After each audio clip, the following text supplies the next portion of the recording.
Hi viewers, welcome to our channel. ప్రస్తుతం మనతో పాటు దాము బాలాజీ గారు సీనియర్ జర్నలిస్ట్ ఉన్నారు. వారితో ఒకసారి మాట్లాడదాం. నమస్కారం సార్. నమస్తే. సార్, అమెరికా అటు ఆదానికి షాక్ ఇచ్చినట్టే ఇప్పుడు జగన్మోహన్ రెడ్డి గారికి కూడా షాక్ ఇచ్చినట్టు తెలుస్తుంది సార్. ఆయన పేరుని కూడా యాడ్ చేసేసారు. ఆయన మీద కూడా కేసు నమోదైంది అని వార్తలు వినిపిస్తున్నాయి సార్. మరి ఆయన మీద కేసు నమోదైతే ఎటువంటి పరిణామాలు ఎదురు చూసే అవకాశం ఉంది? మీరేం చెప్తారు సార్ దీనిపైన? యా ఇప్పుడు ఒక కొత్త వార్త వస్తుంది. అదేంటంటే జగన్ పేరు కూడా అక్కడ ఇండైట్మెంట్ లో యాడ్ చేస్తున్నారు అమెరికన్ ఏజెన్సీస్ అని చెప్తున్నారు. ఎందుకంటే మామూలుగా ఇప్పటి వరకు జగన్ని సపోర్ట్ చేస్తున్న వాళ్ళు లేదా స్వయంగా జగన్ కూడా నా పేరు ఉందా, నా పేరు లేదు, నా పేరు లేనప్పుడు నాకేంటి సంబంధం అని అడుగుతున్నారు. అట్లాగే అడ్వకేట్స్ చాలామంది కూడా నేషనల్ లెవెల్ అడ్వకేట్స్ కూడా అసలు ఎవరికి బ్రైబ్ ఇచ్చారనేది దాంట్లో లేనప్పుడు బ్రైబ్ అనేది ఎట్లా నిరూపిస్తారు, పేర్లు లేకుండా ఛార్జ్ షీట్లో ఇలా పెట్టడం అనేది నేను ఎప్పుడు చూడలేదని కూడా చాలామంది అడ్వకేట్స్ మాట్లాడుతున్నారు.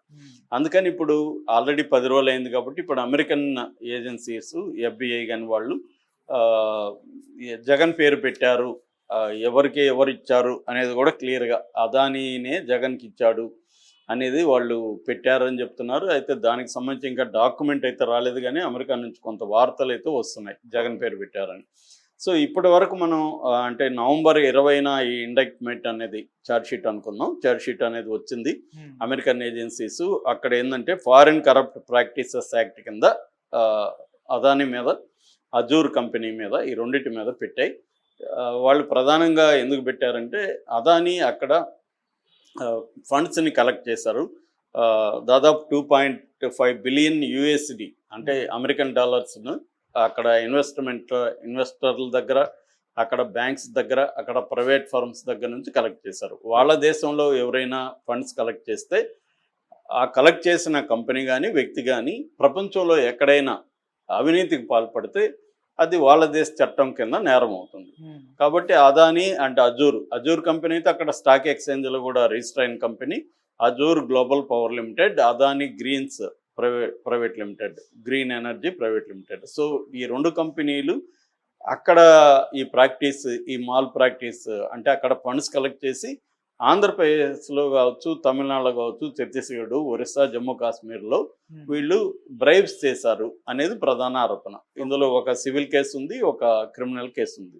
మామూలుగా సివిల్ కేసు అయితే జనరల్గా సెటిల్మెంట్లు జరుగుతుంటే నిన్ననే మన ఇన్ఫోసిస్ కూడా దాదాపు 283 కోట్ల ఎగవేత అంటే ఒక మ్యానిపులేషన్ చేసింది. అంటే అక్కడ వీసా మ్యానిపులేషన్ ఇన్ఫోసిస్ చేసింది, దానికి ఫైన్ వేశారు, 283 కోట్లు ఫైన్ వేశారు.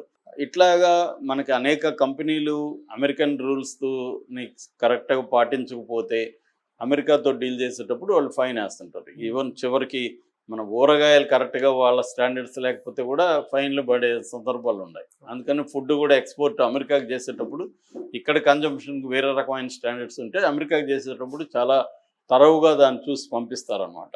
ఎందుకంటే వాళ్ళు అంత స్ట్రిక్ట్గా చూసుకుంటారు. సో అది జరిగింది. అయితే ఇప్పుడు అదానికి దీనివల్ల జగన్ పరిస్థితి తర్వాత మాట్లాడతాను నేను. ముందు అదాని ఈ 10 రోజుల్లో నవంబర్ 20 పెట్టారు కదా, 10 రోజుల్లో అదానికి లాభం ఎంత అంటే నష్టం ఎంత అయింది, రికవరీ దాని నుంచి ఎంత అయిందని చూసినప్పుడు ఫస్ట్ ఇమ్మీడియట్గా అదానికి ఒక 1-2 డేస్లో దాదాపు 3 లక్షల కోట్ల నష్టం అనేది స్టాక్ మార్కెట్లో వచ్చింది. ఈ నష్టం అదానికే వచ్చినట్టు కాదు, మదుపుదారులు అంటారు, అంటే మన రీటైల్ ఇన్వెస్టర్లు అందరికి కూడా నష్టమే. LIC కూడా చాలా పెద్ద ఎత్తున నష్టపోయింది. అంటే రీటైల్ ఇన్వెస్టర్లు కావచ్చు, ఇన్స్టిట్యూషనల్ ఇన్వెస్టర్లు కావచ్చు, వీళ్ళందరూ కూడా దాంట్లో పెట్టిన షేర్లు కొన్న వాళ్ళందరికీ నష్టం వచ్చింది. అయితే అదానికి అది మేజర్ ప్రాబ్లం అవుతుంది. ఎందుకంటే క్యాపిటలైజేషన్ అంటారు, ఆ క్యాపిటలైజేషన్ తగ్గితే రేపు పొద్దున షేర్ వాల్యూ తగ్గిపోతుంది. అది దాని మీద కంపెనీ మీద పడుతుంది. దానివల్ల ఇన్వెస్ట్మెంట్, దానికి పెట్టే ఇన్వెస్టర్స్ తగ్గిపోతారు. ఇలాగ రకరకాల ప్రాబ్లమ్స్ ఉంటాయి. సో దాంతో ఇమ్మీడియట్గా అదానీ వాళ్ళు కూడా రియాక్ట్ అయ్యి సిబికి ఒక ఇది సబ్మిట్ చేశారు. అదేంటంటే మాకు అప్పులు ఉన్నప్పటికీ కూడా 53,000 కోట్లు క్యాష్ ఉంది, క్యాష్ రిజర్వ్స్ ఉన్నాయి, అట్లాగే లిక్విడిటీ కూడా బాగుంది, అంటే మేము క్యాష్గా మార్చుకునే పరిస్థితి కూడా ఉంది. కాబట్టి మా కంపెనీలకు సంబంధించి ఎటువంటి ఇబ్బంది లేదు అనేది సబ్మిట్ చేశారు. దానివల్ల కొంత నమ్మకం అనేది ఇక్కడ ఏర్పడింది. అట్లాగే టాంజానియా పోర్టుకి సంబంధించి టాంజానియా గవర్నమెంట్ మేము మా ఒప్పందం కంటిన్యూ అవుతుంది, మాకేమీ దాని ఎఫెక్ట్ అమెరికా ఆరోపించినంత మాత్రాన మాకు అదాని మీద ఏమీ లేదు, మాకు నమ్మకం ఉందని ప్రకటించింది. అట్లాగే అబుదాబిలో ఇంటర్నేషనల్ ఇన్వెస్టర్ కంపెనీ మేము అదాని కంపెనీలో పెట్టుబడులు పెట్టడానికి రెడీగా ఉన్నాం, మాకేమి ఇబ్బంది లేదని ప్రకటించారు. అట్లాగే మహేష్ జట్మలాని కావచ్చు, ముకుల్ రోహత్గి, వీళ్ళిద్దరు సీనియర్ అడ్వకేట్స్ సుప్రీంకోర్టులో, వీళ్ళిద్దరు కలిసి జాయింట్గా ఒక ప్రెస్ మీట్ పెట్టి అసలు ఇది వేస్ట్, ఇది అసలు ఇదేమీ కేసే కాదు, అసలు అదాని మీద లేకపోతే వాళ్ళ మేనల్లుడు సాగర్ మీద మొత్తం 5 కౌంట్లలో 1 and 5 కౌంట్లో అసలు వీళ్ళ పేర్లు కూడా లేవు, ఎవరికి బ్రైబ్స్ ఇచ్చారని కూడా లేదు, ఇది అసలు ఇటువంటి పనికిమాలిన కేసు మేము ఎప్పుడైతే చూడలేదని కొట్టిపారేశారు. అది బాగా ప్రభావితం చూపింది. అంటే అసలు ఈ కేసు ఏం నిలవదులేదు అని. రెండోది క్రిజిల్ రేటింగ్ అంటారు, ఇంటర్నేషనల్గా కంపెనీస్ రేటింగ్ ఇచ్చే సంస్థ క్రిజిల్ రేటింగ్ కూడా పాజిటివ్ రేటింగే ఇస్తున్నామని ప్రకటించింది. సో వీటన్నిటి వల్ల ఏంటంటే మళ్ళీ అదాని షేర్లు అనేది మునుపట్లోకి వచ్చాయి. మనకి లాస్ట్ వీకెండ్ అయ్యేసరికి 1.5 crore lakhs 1.5 కోట్ల ఆయన క్యాపిటలైజేషన్ అనేది మళ్ళీ ముందుకు వచ్చింది. అంటే 3 లక్షల నుంచి 1.5 లక్షకి తగ్గిపోయింది. నెక్స్ట్ వీక్ మళ్ళీ రావచ్చు. అప్పుడు కూడా హిండన్బర్గ్ జరిగినప్పుడు కూడా ఫస్ట్లో పడిపోయినాయి, మళ్ళీ వచ్చాయి.